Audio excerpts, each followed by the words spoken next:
베드로전서 1장 12절부터 21절 말씀 한 절씩 교독하겠습니다. 그러므로 너희가 이것을 알고 이미 있는 진리에 서 있으나 내가 항상 너희에게 생각나게 하려 하노라. 내가 이 사막에 있을 동안에 너희를 일깨워 생각나게 함이 옳은 줄로 여기노니 이는 우리 주 예수 그리스도께서 내게 하신 것 같이 나도 너희의 장막을 벗어날 날이 임박한 줄을 알미라. 내가 힘써 너희로 하여금 내가 떠난 후에라도 어느 때나 이런 것을 생각나게 하려 하노라. 우리 주 예수 그리스도의 능력과 강림하심을 너희에게 알게 한 것이 교묘히 만든 이야기를 따른 것이 아니요 우리는 그의 크신 위엄을 친히 본 자라. 지금 이 큰 영광 중에서 이러한 소리가 그에게 나기를 이는 내 사랑하는 아들이요 내 기뻐하는 자라 하실 때에 그가 하나님 아버지께 존귀와 영광을 받으셨느니라. 이 소리는 우리가 그와 함께 거룩한 산에 있을 때에 하늘로부터 난 것을 들은 것이라. 또 우리에게는 더 확실한 예언이 있어 어두운 데를 비추는 등불과 같으니 낮에서 새별이 너희 마음에 떠오르기까지 너희가 이것을 주의하는 것이 옳으니라. 먼저 알 것은 성경의 모든 예언은 사사로이 풀 것이 아니니 예언은 언제든지 사람의 뜻으로 된 것이 아니요 오직 성령의 감동하심을 받은 사람들이 하나님께 받아 말한 것이니라. 아멘. 이제 보배로운 믿음을 가진 자들, 우리와 함께 그리스도를 힘입어서 보배로운 믿음을 가진 자들에게 편지를 했습니다. 그리고 그의 신기한 능력으로 생명과 경건에서 그 모든 것을 너에게 나타내 주셨다. 우리는 그걸 받아들여서 이미 알고 있는 거고, 그래서 우리가 이제 이 정욕을 가지고 세계 썩어질 세상에 있는 것들을 쫓는 사람들이 아니고 지금부터는 거기에 신의 성품에 참여하는 자가 됐다. 자, 여러분 이제 이 방향이 완전히 바뀌어서 이제 인간적인 신앙 이런 것들을 아니고 하나님의 성품을 이루어가는 신의 성품, 하나님의 성품을 이루어가는 그 자리까지 여러분을 초대하신 겁니다.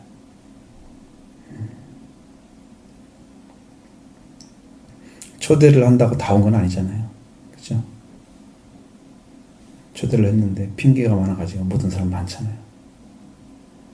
여러분이 지금 찾고 넘치는 은혜와 복이 제가 성경 말씀대로 하면 황소를 잡고 소를 잡고 살찐 짐승을 잡고 그 다음에 풍부한 양식을 많이 만들어놓고 잔치집에 오라 그래도 나는 이것 때문에 못 가 저것 때문에 못 가 이것 때문에 못 가 딱 갈려가지고 가잖아요. 초대 받은 사람이 다 오는 게 아니고 청을 받은 사람은 많은데 택함을 받은 자가 적다.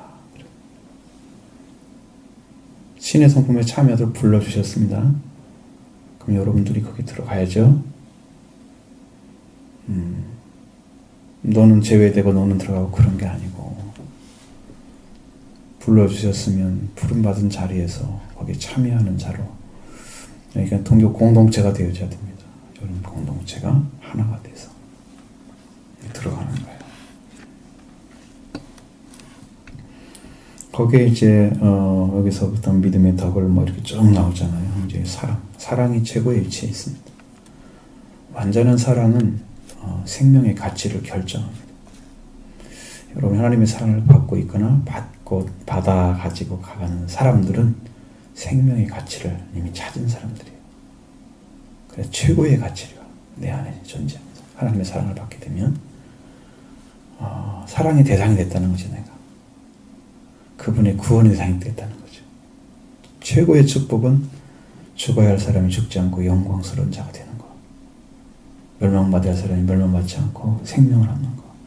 최고의 축복입니다.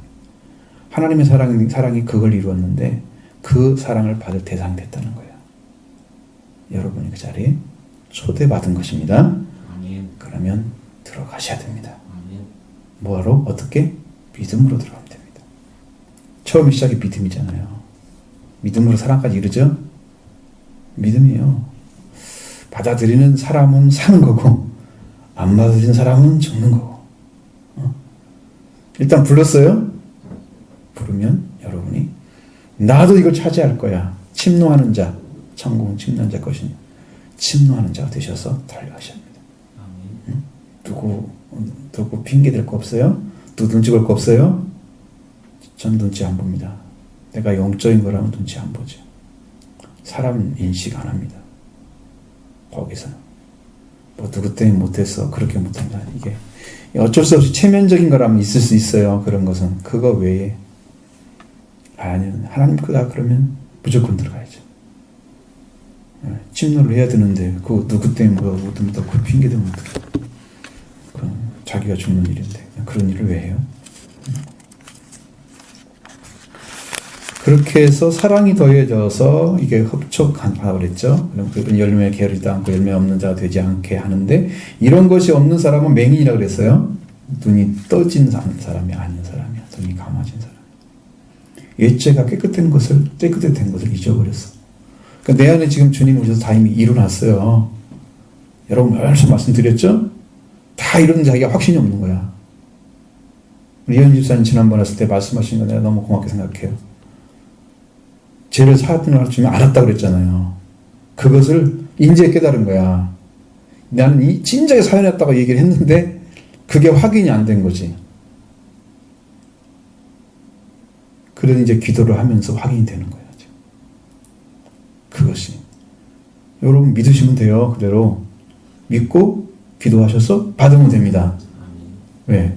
그리고 받은 것이 어떻게 되냐. 점점 확증으로 보면은 내 안에 속죄가 오면서 여러분 심령이 변화가 시작돼요.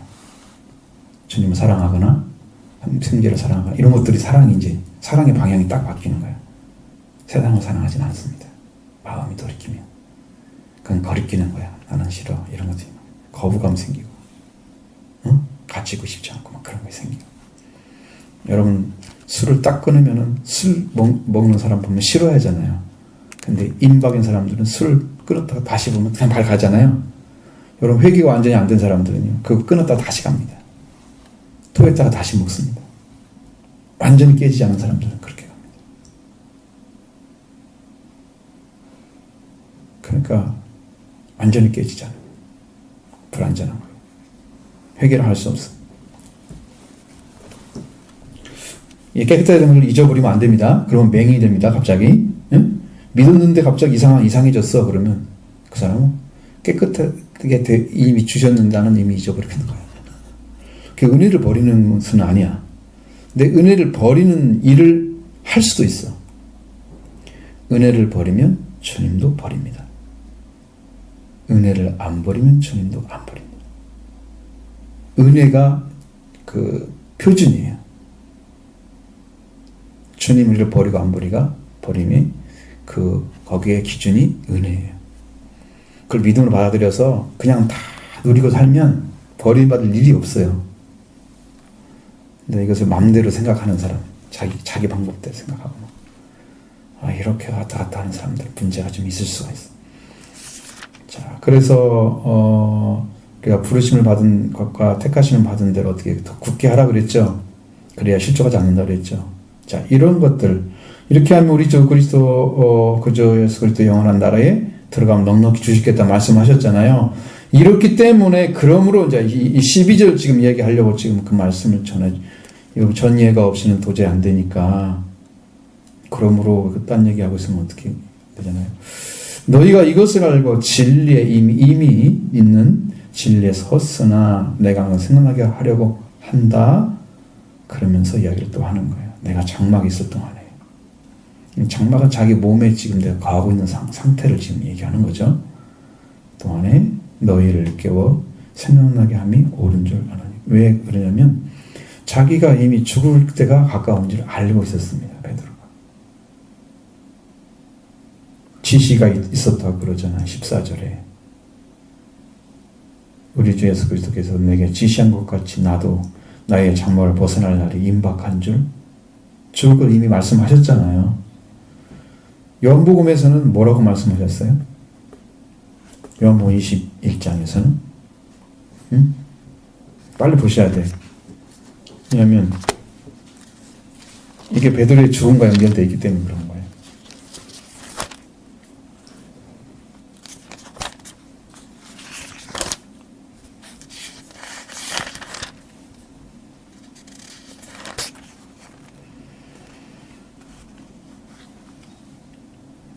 (18) 절에 나오죠. 젊어서는 네 스스로 띠뛰고 자기 원하는 대로 삶을 살았다는 얘기죠. 다녔는데 늙어서는 네 팔을 벌리리라. 남이 내게 띠뛰고 원하지 않는 곳으로 데려가리라. 자, 그래서 19절에 그 거기에 대한 설명을 해주는 거예요. 베드로가 어떤 죽음으로 하나님께 영광을 돌릴 것을 가리켜 말씀하신 것이다. 그리고 베드로는 나를 따르라. 다른 사람 보지 말라는 얘기거든요. 베드로는 이제 예수님만 바라봐야 돼요. 딱 정했죠. 그러니까 띠뛰고 다녔던 그 젊은 시절, 늙어서는 사람이 원하지 않는 곳으로 데려가. 네 팔을 벌리겠다. 이 팔을 벌린다는 것은 죽음을 지금 이야기하는데 죽는 방식에 대한 이야기입니다. 베드로는 거꾸로 십자가에 못 박혔잖아요. 이 팔을 벌린 거지, 맞죠? 팔을 벌려가지고 거꾸로 십자가에 못 박혔어요. 그러니까 우리가 죽음에 볼 때는 비참하게 보이고 사람들 보기에 저게 무슨 영광이야, 멸망같이 보이는 그것이 하나님께 영광을 돌린대요. 순교를 했거든. 예수를 부인하지 않고 생명 바쳐서 순교를 했거든. 하나님이 영광을 받으시죠. 성도의 죽음을 귀하게 보시는 하나님. 그리고 순교를 해야 좋은 것이 뭐냐면 옛 죄악이 이 땅에서 완전히 죽은 상태로 들어가는 거예요. 어차피 죽을 때는 그게 들어가잖아요. 근데 순교는 더 자르는 힘이 있어요. 그래서 완전한 영광에 들어가는 거예요. 이 땅에서 목숨이 끊어져 들어가는 것보다 더 영광스러운 게 있어요. 죽는 방식이. 그래서 순교하는 자들이 영광 중에 가장 큰 영광을 받습니다. 하늘에서. 그 다음에 전도 많이 한 자들을 많이 받습니다. 하나님께 돌아오기 많이 했기 때문에 영광을 많이 줍니다. 자, 그래서 이런 장막이 벗어날 것이 임박한 줄을 알았다. 그러니까 이 말씀을 계속 전해가지고 자꾸 기억나게 해주는 게 옳은 걸로 생각을 하는 거예요. 왜? 자기 떠나면 없잖아요. 더 이상 쓸 수도 없잖아요. 편지도. 그렇죠? 이게 마지막 편지죠. 읽으면서 생각해봐라. 오늘 우리도 생각을 합니다.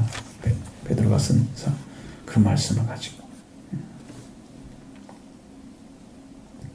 그래서 내가 힘써 너희로 하여금 내가 떠나는 후에라도 어느 때나 이런 것을 생각나게 하려 하노라. 어느 때나 읽으면 알 수 있잖아요. 그 내용을. 글이라는 것은 상당히 사람들에게 오랫동안 기억할 수 있는 아주 좋은 거예요.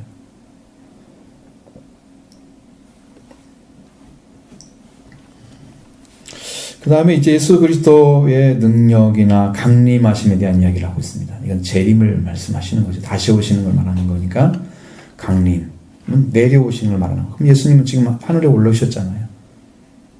베드로가 예수님 오르신 다음에 열흘 동안 기도해서 성령 받아가지고 그 말씀을 전했던 것이 사도행전 2장에 나오잖아요.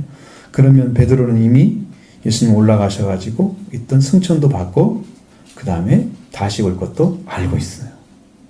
재림이 예수님 다시 오심을 전해야 된다고 말씀드렸죠. 그래서 예수 그리스도의 오심에 대한 이야기는 사도들에게는 그게 하나의 주제가 됩니다. 여러분의 신앙에도 예수님이 다시 오심에 대한 믿음이 없는 사람들은 심판에 대한 경각성이 없어요. 그러니까 신앙이 느슨하고 자꾸 당하고 그냥 바람 살고 이러면 도둑같이 오죠, 주님이. 그런데 성령 받고 은혜 받아가지고 그분과 항상 교통하고 깨어있는 사람은 도둑같이 못 오죠, 빛의 아들에게. 알게 하고 오신 자. 이미 다 오셨는데 영으로. 우리는 영으로 오신 분들은 예수님과 함께 재림합니다. 거꾸로. 응? 그 재림 때 맞이하는 그런 사람이 아니에요. 근데 요거 안 된 사람만 땅에서 지금 맞이하는 거예요. 땅에서 예수를 맞이하면 어떻게 돼요? 통곡한다 그랬잖아요. 애곡한다 그랬잖아요. 애통한다 그랬죠. 그것은 전부 멸망당할 것을 아는 순간이에요. 땅에서 영접하면 도대체 길이 없습니다. 다 멸망당합니다. 이게 강림하심에 대한 이야기가 또 나오는 거예요. 예수 그리스도의 능력과 강림하심을 너희로 알게 한 것은 교묘히 만든 그런 이야기가 아니다. 사람들이 만들어낸 이야기처럼 자꾸 재림에 대해서 하나님 그리스도의 능력에 대해서 폄하를 하는 거죠. 평가절하를 하는 거죠. 그건 사람이 보는 시각이 그렇다는 거죠. 그 얘기가 아니다. 왜 아닐까? 베드로가 경험했던 그리스도는 직접 그의 위험을 친히 봤기 때문입니다. 예수님의 옷이 마치 흰 빛처럼 쫙 바뀌잖아요. 흰 옷을 입죠. 빨래는 자가 그렇게 할 수 없을 정도로 밝은 빛이 쫙 그리스도가 변하면서 변화산에 그리스도가 딱 세우잖아요. 저분이 저런 영광을 가진 분인지 몰랐잖아요. 저렇게 크신 분인 것은. 왜? 예수 그리스도는 하나님 편에 하나님 일을 하러 왔지만 인간 편에만 서서 일을 했기 때문에 사람들에게는 자기의 영광스러움을 드러내지 않으셨어요. 내가 하나님이다 라고 얘기했으면 사람들이 어떻게 하겠어요? 금방에 다 돌아올 것 같죠? 근데 위험합니다. 왜냐하면 직접 심판이 떨어지기 때문에 회개하고 돌아올 수 있는 기회가 없어요. 하나님 직접 나타나버립니다. 그러니까 인간으로서 하나님께서 예수 그리스도를 통해서 하려고 하는 것은 인간이 사단에게 진 인간이 다시 사단을 이기는 그것으로 인해서 우리를 구원해야 되기 때문에 그게 법칙이거든요. 창세기 3장 15절이 이루어지기 위해서 여자의 후손과 그렇죠? 뱀의 후손이 싸워서 이기는 그 전쟁이 나오죠? 거기서 이겨야 되기 때문에 예수님은 철저하게 인간이셔야 됩니다. 철저하게 인간이셔야 돼요. 그래서 여자의 후손으로만 태어나셨잖아요.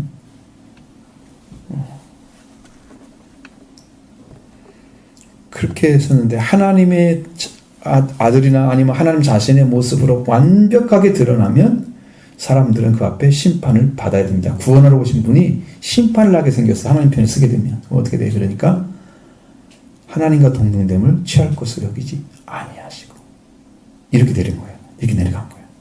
그게 주님이 하신 방식이에요.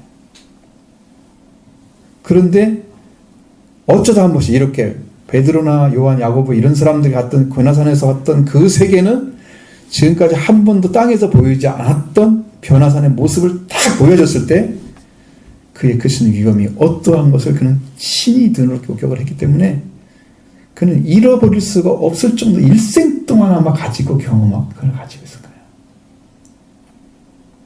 그래서 우리는 그걸 믿어야 되는 거예요. 그분이 봤다는데 우리가 봤냐 안 봤냐 우리가 확인하려고 하면 안 되잖아요. 지극히 큰 영광 중에서 이러한 소리가 났다 그랬습니다. 이는 내 사랑하는 아들이요 내 기뻐하는 자라.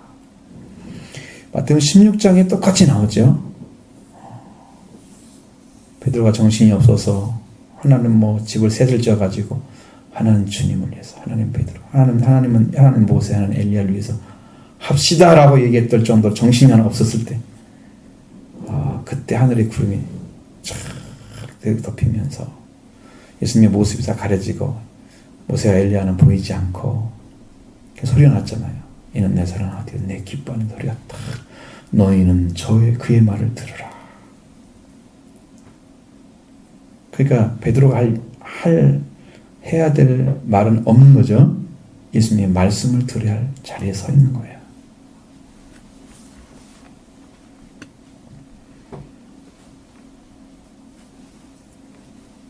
근데 예수님이 여기서 아버지 하나님께 영광을 받으셨다 그러잖아요.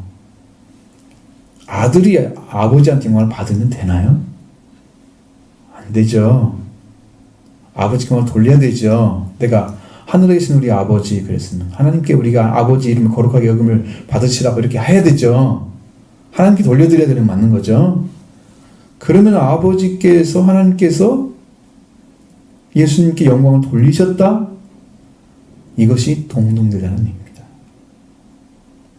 동등하기 때문에 영광을 돌리기도 하고 서로 돌리시기도 하고 성경에 몇 군데 나오죠. 거꾸로 예수님께 영광을 돌리는 아버지의 모습이 음성으로 들리기도 하고 그러기도 합니다.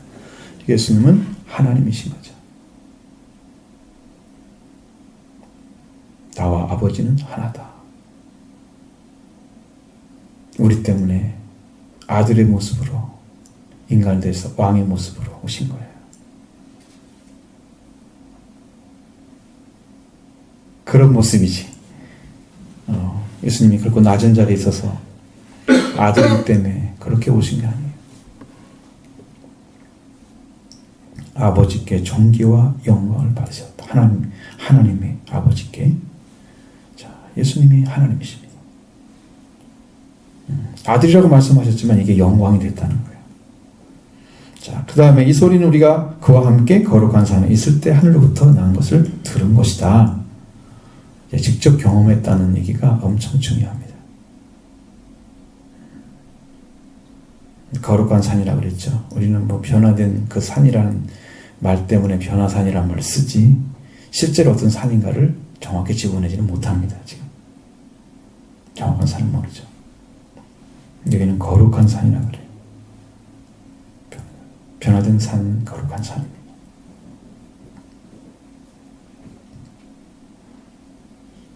자, 그 다음에 이것이 주님께서 만들어 주신 말씀이라면 이렇게 큰 영광을 가지신 주님, 그리고 하나님과 동등된 위치에 있는 주님이시잖아요.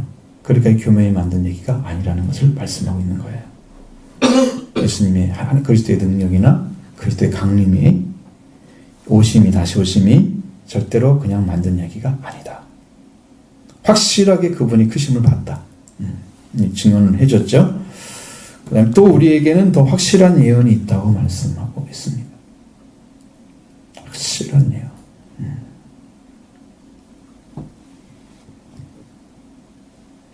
어두운 데를 비추는 등불과 같다 그랬습니다. 이 확실한 예언이. 여러분 이게 정확하지 않으면, 예언이 정확하지 않으면 여러분 그때를 알고 어떻게 대비를 하겠어요? 예언이 정확해도 그때를 대비 못했던 것은 그들이 눈이 어두웠기 때문이죠. 예수님이 오실 때에 대해서 동방박사들이 찾아왔을 때 그들은 그리스도가 어디서 나시는지도 모르고 있었습니다. 그는 성경은 이미 기록되어 있었고 그 대장들이나 서기관들 데려다가 물어보니까 다 알려주잖아요. 어디서 날 것이라. 비가서 5장이 이제 말씀하시죠. 베들레헴 에브라다야 네가 여러 고을 중에 자는 작지 않았다. 이 말씀을 쭉 하시잖아요. 그 자는 그리스도에 태어날 것을 이미 말씀하신 거잖아요. 그러면 그때가 언젠가를 구별을 못하면 있기는 있는데 때를 못 맞춰. 이래서 이 말씀이 성취됨이 정확하지가 않아. 그러면 그게 어둠의 세계인 거죠. 말씀이 있는데 빛이 안 되는 거예요. 확실한 예언만이 등불이 돼요. 여러분에도 이런 예언이 와야 됩니다. 확실하게 믿어져야죠. 불확실해가지고 내 안에 이 불확실한 이유는 여러분이 그걸 깊이 생각하지 않기 때문입니다. 인식하는 방식이 내 안에 깊이 안 받아들이는 거예요. 스치는 지식으로 끝나는 거예요. 정보의 정보. 지금 정보화 시대잖아요. 정보가 너무 심한 겁니다. 정보 시대가 넘쳐나고 있잖아요. 지금. 그냥 하나의 지식으로 싹 끝나버리는 거예요. 그러니까 예배를 딱 마치고 가면 그냥 들은 것이 오늘 뭘 들었지? 안 남아있으면 이게 예언이 아닌 거예요. 말씀이. 확실한 증거가 딱 들어와 있어야 되는데 그 말씀이 뭘 얘기했지? 딱 들어와 있어야 되는데 이거. 자, 어두운 데를 비추는 등불이다. 여러분 보세요. 그 당시 사회에 지금이 전기불이겠죠. 지금 뭐라면 어두운데 길 가는데 탁 가로등에 서 있어 비추잖아요. 오직 밟으면 거기서 책을 볼 정도로 밟을 때도 있어요. 밝은 데도 있어요. 그죠? 집에서 밟는 럭스가 충분하다니까? 지금 그런 시대야. 어두운 데를 밝혀주는 거야. 그때 등불은 예외 없이 최고의 빛을 내는 곳이었어요. 지금 비교하면 안 되죠. 그래서 확실하다고 얘기합니다. 확실한 예언. 자, 이것은 뭐냐? 날이 새어 샛별이 마음에 떠오르기까지 너희가 이것을 주의하는 것이 옳으니라. 어떻게 하라는 거예요? 확실한 예언은 어떻게 대하라는 뜻이에요? 이 예언의 말씀을 샛별이 떠오르기까지는 너희가 뭘 해야 된다? 그걸 함부로 말하거나 그걸 함부로 해석하거나 이런 일이 불가하다. 주의하는 것이 옳은 것이다.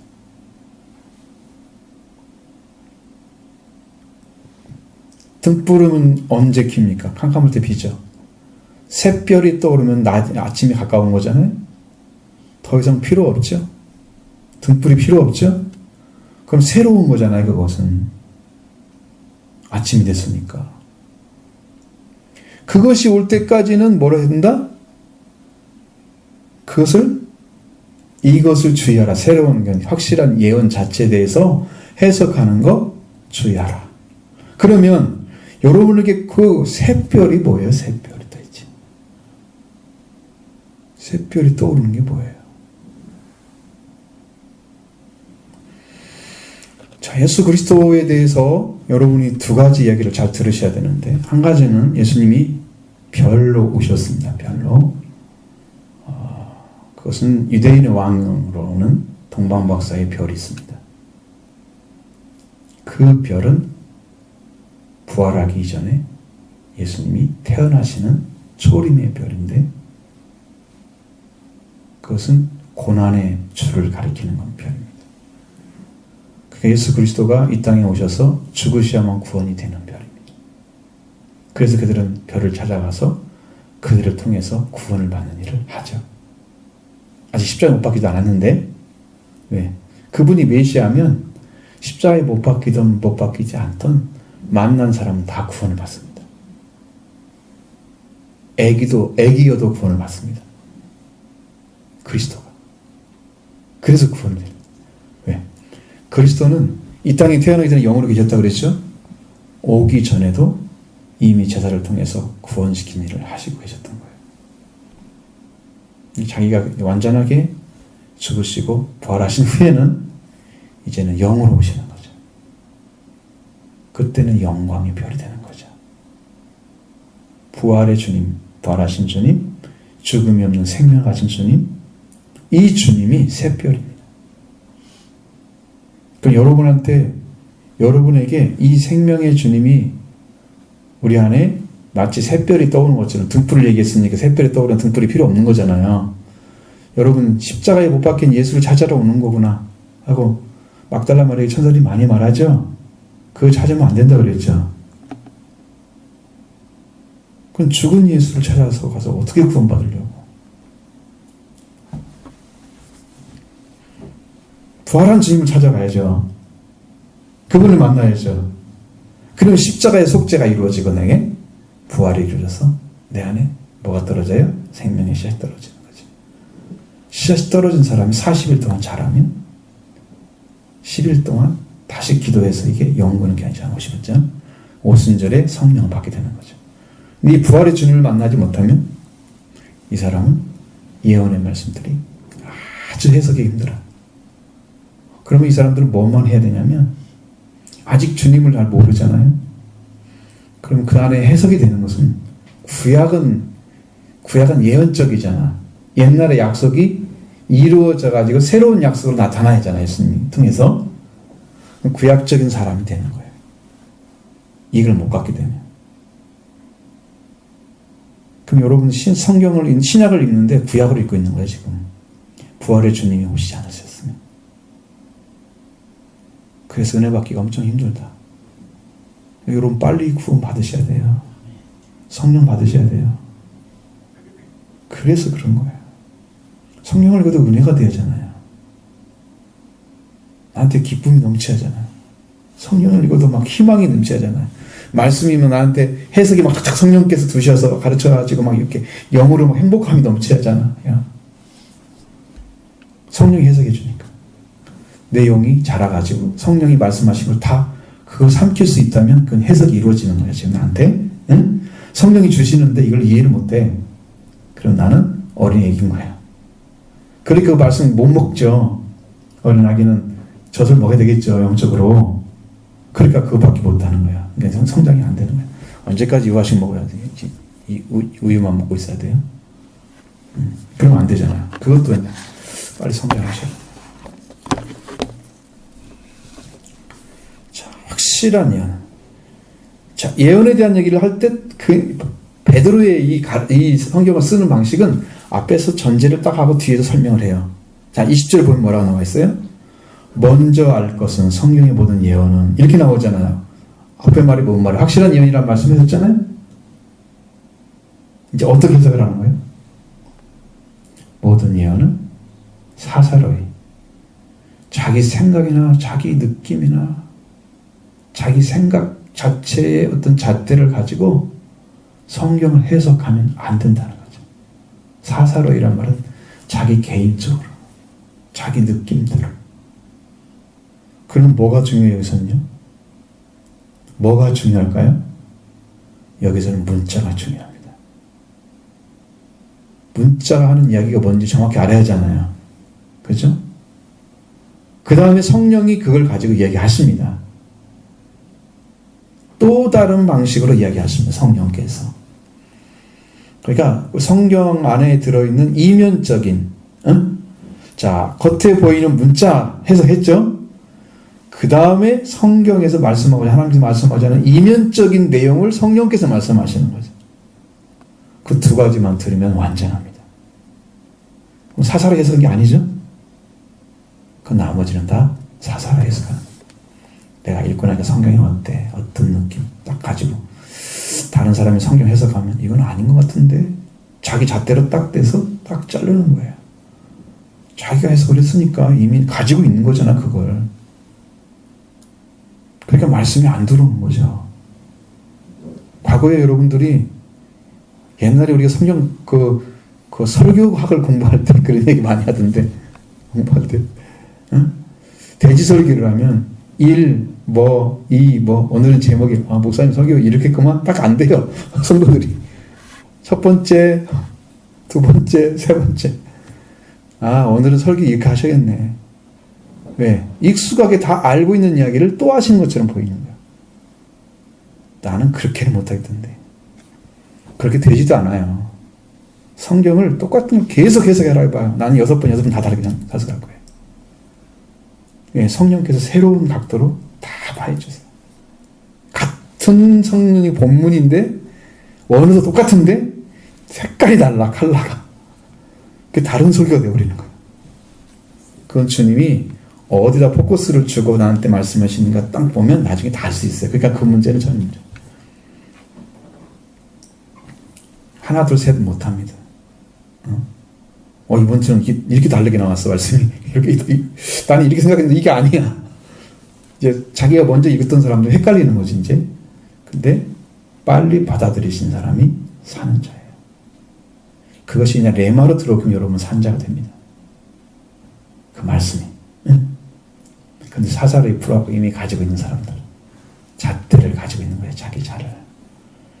잘 보시면 바리새인들 예수님을 잣대로 재고 있잖아. 자기들이 왜 안식일에 하지 못을 하고 있습니까?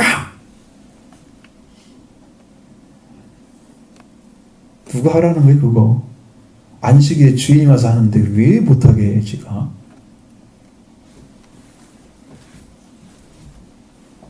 그러니까 성경이 엉터리가 되는 거예요. 그럼 자기 믿음도 스스로 망치는 거예요. 그래서 이런 말씀이 꼭 있어야만 되는 거예요, 이 성경에서. 사사로이 풀 것이 아니다. 그러면 읽은 느낌도 없나요? 있어야 됩니다. 없으면 안 읽으나 똑같습니다. 근데 그게 표준은 아니다. 내가 이렇게 말씀을 받고 이런 말씀처럼 나는 받았다 생각하고, 자, 그 본문을 가지고 또 말씀을 듣게 됐어요. 말씀하시는 말씀 들으면 이게 아니네. 그러면 딱 바꾸시기 바랍니다. 그때는 기록을 정확히 해놓으셔야 돼요. 정확히 안 놓고 나중에 보면 또 자기가 해석했던 것만 남아있어요. 그리고 새롭게 주신 말씀은 언제 들었는지 아무것도 모르고 있어요. 새까맣게. 그리고 해석을 또 그대로 하고 있어요. 이게 뭔 일인지 아시죠? 이 습관화된 생각들은 안 바뀌어요.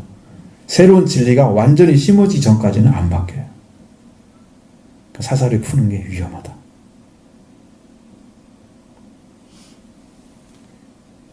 사사를 푼 것 때문에 이단이 많이 생기는 거고요.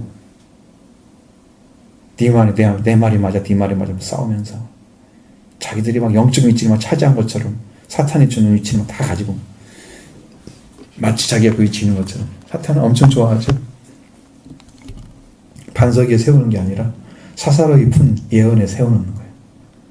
교회를. 응? 자기 생각에 반석 위의 교회에 세워야 되는데 예수님의 교회는 옳지 못하죠. 이건 절대적으로 하면 안 된다. 멸망할 수도 있습니다. 그거 하나 잘못 해석해가지고 쭉 가버리는. 그래서 예언은 언제든지 사람의 뜻으로 낸 것이 아니요 오직 성령의 감동하심을 받은 사람들이 하나님께 받아 말한 것이다. 여러분 최소한 감화 감동 그 다음에 더 온전하면 충만까지 가야 됩니다. 성령이 하나님께 주시는 중간 정도가 감동을 받은 거예요. 조금 감화받았다 그러면 약간 이제 맛을 본 거야. 감동은 좀 들어간 거야. 이게 충만이면 완전히 들어간 거야. 3단계로 나오는 거예요. 그래서 이 말씀을 들을 때 성령의 감동으로 받은 말씀이면 여러분에게 양식이 됩니다. 그리고 하나님께서 말씀하신 것을 사람들이 말을 해서 기록해놨다. 그러니까 예언서가 되는 거죠. 왜? 그 당시에는 그 사람들에게 꼭 필요하신 말씀이었어요. 회개하지 않거나 우상을 섬기거나 무슨 문제가 있어. 가족의 문제든지 아니면 어떤 높은 위치인 사람의 문제든지 그냥 국가 전체의 문제든지 문제가 있어. 이걸 돌이키는 것을 하나님께서 직접 말씀하시잖아요. 예언을 해주는 거거든요. 이렇게 하면 망한다? 빨리 돌아와라. 하나님이신다. 알려주거든요. 그러니까 이것을 정확하게 알고 정확해서 구약의 말씀들이 옛날 이야기인데 무슨 우리 상관이 있어. 근데 그 옛날 이야기를 그때 해석을 한 다음에 지금 나에게 뭘 말씀하시는가 나의 상황과 또 맞춰보면 그걸 다 알 수가 있어요. 그러면 이게 예언이 되는 거예요. 구약의 말씀이랑 상관이 없지? 예수님 다 이룰 수 있으니까? 그게 아니야. 다 이룰 수 있는 것도 또 갖다 쓸 수 있어요. 그래서 이렇게 예언에 대한 이야기를 분명하게 해놨죠. 두 가지를 해놨습니다. 가진 예수 그리스도에 대해서 능력, 그 다음에 그 강림하심에 대한 이야기가 가짜가 아니다. 나는 충분히 봤다. 충분히 봤다. 이야기를 했죠. 그의 위엄도 봤다. 하늘에서 소리하는 걸 다 들었다. 그냥 그분이 오신다는데, 그 하나님의 아들, 사랑하는 자 온다는데, 에 대해서 더 확실한 게 필요 없죠. 그다음에 예언에 대한 이야기를 해놨습니다. 여러분 심령 안에 받아들이실 때, 말씀을 받아들이실 때, 마음에서 주시는 말씀을 그대로 받으시고, 확증이 되면 여러분 그게 여러분의 재산인 거, 영적인 재산. 딱 내 것이 됐어. 안 없어집니다. 죽어도 살아도 내 안에 그냥 박혀 있습니다. 이게 심겨진 상태인 거죠. 만약에 감동이 왔다 그러면 마음에서 이걸 붙잡고 기도하면 여러분에게 그 말씀이 완전하게 이해하도록 성령이 도와주십니다. 말씀해 주십니다. 그러면 그것이 누구 것이 돼요? 내 것이 되는 거예요. 감동이 안 되고 아무것도 안 됐다 그러면 기도하셔야 됩니다. 하나님 나 아무것도 모르겠어요. 하나님 예배를 잘해서 말씀을 받을 때 온전히 들을 수 있도록 인도해 주세요.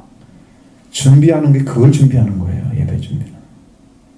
말씀 드리고 말씀 받고 그 다음에 하나님 영광 돌려드리는 이 중심을 가지고 오는 거죠. 예배 준비는 그렇게 하셔야 돼요. 다른 게 침범 들어와 있으면 여러분이 주의를 아무리 거룩하게 지키려고 해도 이미 마음 중심은 다른 게 와 있습니다. 그 주일날 은혜 받을 리가 없어요. 토요일날 준비 안 되면. 이미 마음이 딴 데가 있다고 그 순간에 좀 정신 차린다고 될 것 같아요? 하나님은 영이기 때문에 다 아세요. 네가 언제 돌아오는지 다 알아. 네 마음이 가짜인지 다 알고 있어. 언제 줄 수가 없는 거야. 너는 진실하게 준비했구나. 딱 하나님 보시잖아요. 그 순간에 그 마음을 가지고 준비 나가면 나도 모르는 사이에 은혜로 자꾸 들어가는 거예요. 준비가 되어 있기 때문에. 사모하는 사람에게 주십니다. 진실하게 사모하십시오. 그리고 여러분 안에 이제 말씀이 왔으면 그걸 이루기 위해서 꼭 그걸 기도로 확인하시고 그 다음에 내 건 만드셔서 여러분 재산이 돼야 영적인 재산이 돼야 됩니다.